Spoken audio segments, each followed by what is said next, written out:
Sziasztok! Én Renátó vagyok, ez pedig itt az új Samsung Galaxy A36, amit a gyártó a középkategória alsó polcára szán, ami az A56-nak egy kicsit gyengített, költségcsökkentett kiadása, listaáron 160 000 forinttól kapható, de nem is biztos, hogy mindenkinek szüksége van az A56 által kínált tudásra, sokaknak elég lehet az A36 is, de most egyébként elég nagy különbség lett a két készülék között. A videóban megnézem, hogy mivel tud többet ennél az A56. Kezdjünk!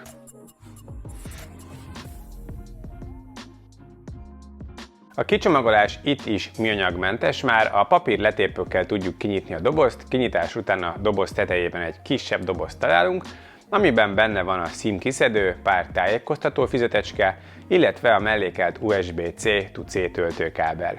Alatta van a telefon, amit én ebben a lila színben vásároltam meg, de ez ilyen érdekes, fényes, színváltós hátlapú. Összesen egyébként 4 féle színben kapható a készülék. A csomagolásban a telefon alatt még van egy gyors üzembe helyezési útmutató is, és ennyi volt az unboxing rész. A design egy picit változott, vékonyabb lett, mint tavaly, vékonyabbak a kijelzőkávák, de alul még mindig elég vastag, egy hajszálnyival vastagabb is, mint az A56-nál, de nyilván ez csak a kinézetet bántja.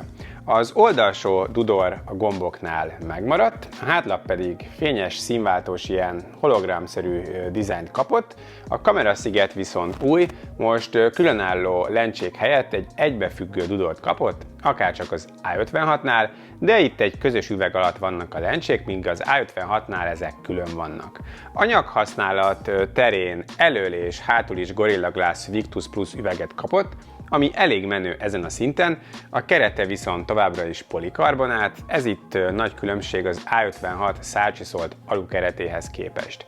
Kézben fogni ezt is majdnem olyan jó, mint az A56-ot, minőségi telefonnak érződik. Van IP67-es vízállósága is, így a vízbe merüléstől nem kell félteni. Egy dolog megemlítendő még, a microSD támogatás megszűnt, csak SIM-kártya helyezhető a készülékbe. A kijelző 1,1 hüvelykkel nőtt a tavalyihoz képest, 6,7 szolos már, de ez egy az egyben ugyanaz a panel, mint a nagytesó A56-ban.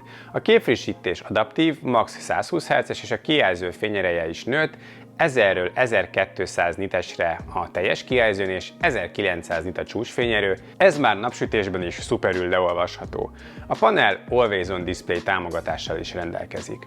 Ez a kijelző teljesen szuper, az A56-nál is elmondtam, nincs rá panaszom, remek színek, képélesség és kontraszt mondható el róla, és a fényerő is elég magas, mindenféle tartalomra szuper lesz. Hátránya a szemkímélés hiánya, este alacsony fényerőn a villódzásra fogékonyaknak nem lesz ez a legjobb kijelző.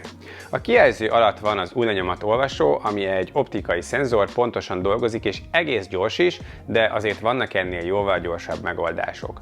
A hangzás sztereó és Dolby Atmos is bekapcsolható. Elég hangosan szól, teljes hangerőn egy kicsit torzít már, de alacsonyabb hangerőn szép, tiszta hangzást kapunk. Beszéljünk egy kicsit a hardware-ről is. Érdekes módon az Exynos-t lecserélték most egy Snapdragon 6 Gen 3-ra, ami egy modern, viszont belépő szintű Qualcomm chip. RAM és tárhelyi variánsból 2 lesz kapható, az alap 6/128-as és a kicsit drágább 8/256-os. Nálam az alapmodell járt. A teljesítménye nincs az egekben, sőt, a tavalyi modellhez képest is gyakorlatilag nulla előrelépés történt, sőt, prociban egy kicsit gyengébb is, grafikai teljesítményben egy hajszálnyit erősebb. Nagyjából egyforma a kettő teljesítménye, szóval eléggé felemás érzéseim vannak. A benchmarkokon látható, elég belépő számokat kapunk, és az A35-höz képest tényleg nem sok minden változott, az A56 lényegesen erősebb. Az átlag használathoz rendben van, néha azért picit megakad, például a telefon beállításakor is, amikor ugye mindent frissített egyszerre, akkor elég darabos volt, meg úgy alapvetően érezni, hogy minden lassabban történik rajta, a kamerák közötti váltás, az appok közötti váltás, mindig van egy kis várakozás. Összességében azért rendben használható, de most elég nagy a különbség érzésre az A56-tól. A stresszteszten viszont remekül helytáll, 15%-kal nagyobb párakamrás hűtést is kapott, gyakorlatilag végig tartja a teljesítményt és egyáltalán nem melegszik közben. Játszani kompromisszumokkal lehet 3D-s játékokkal, az aszfalt is futtatható alacsonyabb beállításokon, de az A56 sokkal erősebb nála, így ha néha játszanál rajta, akkor érdemes többet szánni rá, de hogyha nincs játék vagy nagy igények, az A36 is kellemesen használható telefon.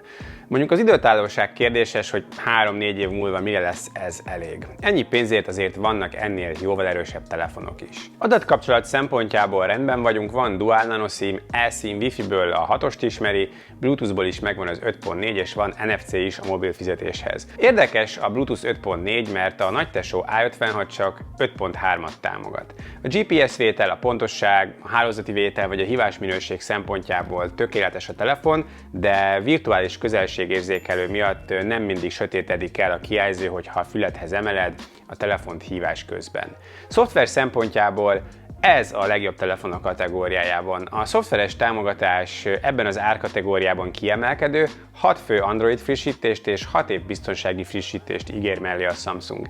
Ez azoknak, akik 3-4 évnél tovább használják a telefonjukat, vagy céges vásárlóknak komoly érv a vásárlás mellett. Ennyi pénzért ez a támogatás egyedülálló. Maga a One UI is remek, ez az egyik legjobb és legokosabb skin az Androidokon. A One UI 7-ről van egy külön videóm, így itt nem beszélnék nagyon a rendszerről, akit érdekel, itt fent találja. Amit azon túl tudni kell, hogy személyre szabható, stabil, szép és átlátható felület, hogy a Galaxy AI funkciók egy részét az A36-ra is kiadta a Samsung. A Samsung böngésző fel tud olvasni cikkeket, de ez magyarul nem ért, szóval csak külföldi oldalaknál támogatott egyelőre. A cikk összefoglalás funkció az A-szériánál nem támogatott, ami kár. Viszont támogatja a legújabb Gemini-t, ami a Google appokkal együtt tud dolgozni, mint például térkép, zene, naptár vagy Gmail, van karikáz és keres funkció is, vagy ki tudja elemezni a kijelzőn látottakat is. Megvannak a fejlettebb képszerkesztő funkciók, el lehet távolítani oda nem illő dolgokat, de például a legjobb arc funkciót csak az A56-ra tartogatták, az itt nem érhető el. Az AI funkciók működnek, de sokkal lassabbak és pontatlanabbak, mint az S szérián, persze az árcímke is jóval alacsonyabb. Aksiból most is egy 5000 mAh-ós telepet tettek bele, ezzel átlagos, bő 1-1,5 napos üzemidőre képes normális használattal, az elődnél jobb, de az A56-nál érezhetően gyengébb. A PC Mark üzemidőteszten átlagos eredményt hozott, az üzemidő javult az elődhöz képest, de ahhoz képest, hogy nem egy túl erős chip van benne, vannak ennél jóval jobb telefonok üzemidőben. A töltési teljesítményt 25-ről 45 wattra emelték, ami vicces, mert a csúcsmodell S25-nél 25 watt maradt, így ez a telefon kevesebb, mint fele annyiért nagyobb teljesítménnyel tölt. Vezeték nélküli töltés viszont továbbra sem került bele. A 45 wattnak köszönhetően gyorsabban tölt, de nem sokkal, 1 óra 11 percet mértem teljes feltöltésre, ez csak 13 perccel gyorsabb, mint az A35-nél volt. Ez a töltési idő középmezőny ebben a kategóriában. A kamera hardvert a hátlapon nem piszkálták, egy az egyben az A35-ből áthozták ezeket. Az, hogy 50 megapixeles, mint az A56, nem összekeverendő, itt kisebb szenzort raktak bele, és nincs AI által segített képfeldolgozás sem. Az előlapi 13 megapixelest viszont az A56-ban is látott új 12 megapixelesre cserélték, ami jó döntés volt. A kamera app akárcsak az S szériánál itt is változott, egy kézzel jobban használható, a beállítások a kijelző alsó részén is elérhetők. Nézzük, milyen képeket készít. Az elsődleges egészen jó fotókat készít, szépek a színek, a vonalélesség, a részletesség és a dinamika is rendben van, a napsütést is egészen jól kezeli. Van kétszeres szenzorzoom, ez még simán használható, a képminőség csak egy kicsit romlik, a fotók így is jól használhatók. A fotó app felkínál 4 és 10-szeres zoomot is, de ezeknél látványosan romlik a képminőség, így nem igazán érdemes ezeket használni. Összességében egészen jó az elsődleges, de az A56 sokkal több részlettel, jobb dinamikával és kevesebb képzajjal dolgozik. Az ultraszéles átlagos, egészen használható fotókat lehet vele készíteni nappal, de mind részletesség, mind élesség, mind színek és dinamika terén érezhetően gyengébb az elsődlegeshez képest, és a képek sarkai is torzulnak, elmosodnak, az A56 is sokkal ügyesebb ultraszélessel rendelkezik. Az 5 megapixeles makró csak azért van rajta, hogy elmondhassák, 3 kamera van a hátlapon, a felvételei nem nevezhetők jónak. Portrékban egészen jó, de erős fényben a dinamika tartomány nem az igazi, és néha eltéveszti a tárgy elválasztását a háttértől, de alapvetően egészen használható fotók készíthetők vele. A selfie-vel is lehet jó képeket készíteni, jó részletességgel, színekkel dolgozik, de az erős napfényt nem tudja jól kezelni. Éjszaka az elsődleges fotói használhatók, a kategóriájában átlagosak, vannak ennél ügyesebb telefonok a sötétben. A színek és a dinamika jó, de a sötétebb részek hajlamosak elmosodni. Az ultraszéles fotói nem túl jók éjszaka, a felvételek zajosak és hajlamosak elmosodni, bár azt kell mondanom, hogy ebben az árszegmensben ez egészen átlagosnak számít. Videózni 4K 30 képkockával lehet az elsődlegessel és a selfie kamerával, az ultraszélessel Full HD 30 képkocka a maximum. Az elsődleges felvételei elég jónak számítanak, jók a színek, a dinamika és a részletesség is egész jó, bár van megfigyelhető zajosodás. A stabilizálás jól működik, szépen kisimítja a mozgásokat, de például a sötétebb részeken kifejezetten megfigyelhető a képzaj, az expót pedig a változó fények esetén elég rosszul kezeli. Az ultraszéles lényegesen gyengébb nála, eleve a felbontás is ugye a negyede, csak a színek jók, részletesség és zaj szempontjából is rossz videók készíthetők. Éjszaka az elsődleges egészen okés, nyilván a felvételek zajosak és jóval kevesebb a részlet, mint nappal, de ezen az árszinten ezek átlagosan teljesítenek. Az ultraszéles, sötét, zajos, elmosodott, kár ezzel éjszaka videózni. Kamerás képességekben alapvetően rendben van az A36, social médiához jó képek tudnak készülni, de az A56 kategóriaugrást jelent. Összegzem a videót. Összességében egy okés telefon kapunk az A36 személyében, de nem igazán győzött meg. A minőségérzete teljesen jó, az elő- és hátlap kialakítása kategórián felüli. A szoftver kiemelkedő, rendkívül soká támogatják is, az aksi is egészen jól helytáll, és gyorsabban is tölthető, mint korábban. A kijelző jó, de átlagos a kategóriájában, a hardware viszont harmatos a konkurensekhez képest, és hosszú távon pár év múlva ez már biztosan döcögősebb lesz, ami azért kérdéseket vet fel bennem a 6 év támogatás miatt, mert 6 év múlva ez a telefon mindenképpen gyenge lesz.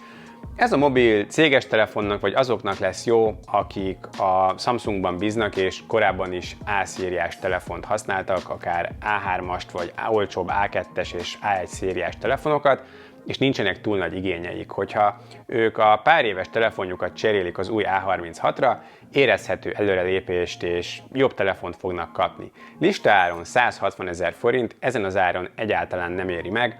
Ennyi pénzért vannak jobb telefonok a piacon, például a Nothing Phone 3A vagy a Redmi Note 14 Pro 5G. De listár annyira nem játszik, mivel 10-ből 9 vásárló szolgáltatónál fogja megvenni, ott pedig ugye sokkal olcsóbban hozzá lehet jutni, és mint mondtam, a korábbi A-szériás Samsungokról váltva érezhetően jobb telefont fog kapni a vásárló az A36 személyében. Viszont általában azt szoktam mondani, hogy az A3-as széria jobban megéri, mint az A5-ös, mert elég kicsi a különbség. Most viszont fordítva gondolom. Hosszú távra tervezve az A56 sokkal jobb készülék, lényegesen több erővel és érezhetően jobb fotós képességekkel rendelkezik. Most sokkal nagyobb a különbség a kettő között, úgyhogy véleményem szerint megéri egy kicsit többet szánni rá, és az A56-ot választani a kettő közül. Ti mit gondoltok az A36-ról és az A56 Duo-ról? Beszéljük meg a komment szekcióban. A megtekintést köszönöm szépen, hogyha tetszett a videó, akkor kérlek lájkoljátok, és iratkozzatok fel a csatornámra, hogyha még nem tettétek meg, és kíváncsiak vagytok hasonló tech tartalmakra. Köszönöm szépen a figyelmet, viszlát a következő videóban, sziasztok!